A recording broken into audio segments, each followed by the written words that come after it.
Back, our good friend Ryan Eldridge with Nerds on Call with us here. And usually you bring some fun gadgets, or you tell us about some cool apps. But right now you got a serious situation to tell us about. Yes. Kids being targeted on Facebook. Yes. Yes. No, let me set up a scene for you. Okay. Let's say you're on Facebook and you're cruising around and you see a nice friend request comes in, and you're like, oh, that person looks kind of familiar, and you look at their profile and you notice they've got a lot of friends that you have. Okay. Maybe they work at the place you work or went to school where you went to school, and you're like, oh yeah, okay, I'll accept that friend request. They know so-and-so, I must know. Okay. And they start to chat with you, and they start talking to you about what's going on in their life, and oh, it's a nice little thing. Well, it turns out the profile that they set up is fake. And once they know who you are, they target you, target all of your friends, try to get friends with them, set up a little fake profile, and then they say, hey, let's take this to Skype. Let's have a little chat. Let's do some video calling. Yeah, I want to see you face to face. And you guys start talking, and it gets a little flirtatious. Next thing you know, she starts taking off her clothes, and she's like, hey, maybe you should take your clothes off too. And you're like, hey, okay, that sounds kind of fun. Oh, let's give that a shot. Yeah. As soon as you do something compromising, the video suddenly stops, and you get a message that says, I'm going to post this to all your friends, and I'm going to ruin your life unless you pay me some money. Now, this is happening right now. There was a guy in San Francisco this happened to in May, and he was extorted for $5,000 from some people in the Philippines. For $5 grand, he had to pay them, or they would send this video to all of his friends and family on Facebook. And he was like, what do I do, right? So one of the things that happens is, you got to remember, is that when you're in front of your computer, anything you put online can be shared at any time.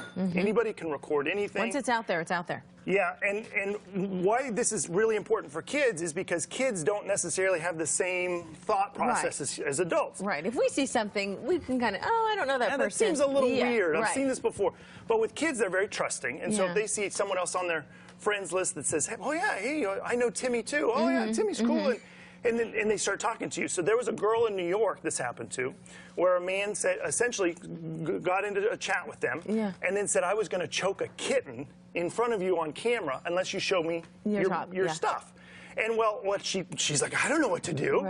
So she did, and as soon as it happened, he said, well, I'm going to send this to all of your friends and everything else unless you pay me, or unless you do some other terrible thing. So how do we protect our kids from doing this? How do we keep this from happening? Well, one of the things you want to do first is talk to your children. You need to tell them this kind of stuff is out there, that people are going to try to trick you on purpose. They're going to try to get you to do things you don't want to do. And anytime you feel uncomfortable, you need to come talk to us. But you need to make them aware that this kind of thing is out there. Right. Because they're trusting online. They see a picture of somebody they know, and they go, oh, yeah, I know that person. But they don't really know that person. First thing you want to do is, if you get an extortion request for something you did online, don't pay it, because once you do, they're going to come back to you and make you pay all the time. Contact YouTube to get the video taken down if they post it to YouTube. Contact the authorities, let them know what happened. They can try to track that person down or that group down and get it to stop. But first of all, don't do it. If you're going to take your clothes off in front of a camera, no, somebody's probably going to see that. So don't do that. And then, of course, talk to your kids. The Justice Department says that 70% of sextortion cases are related with children. And so it's not just adults that are being targeted. And kids, they just don't have the same acumen as we do. Red flags, So be careful, talk to your kids. It's happening now. All right. Ryan, thanks so much for making us aware. Very important for all of us to have this conversation, especially as kids are going back into school this time of year too, right? Making new friends. All right, Marianne, over to you.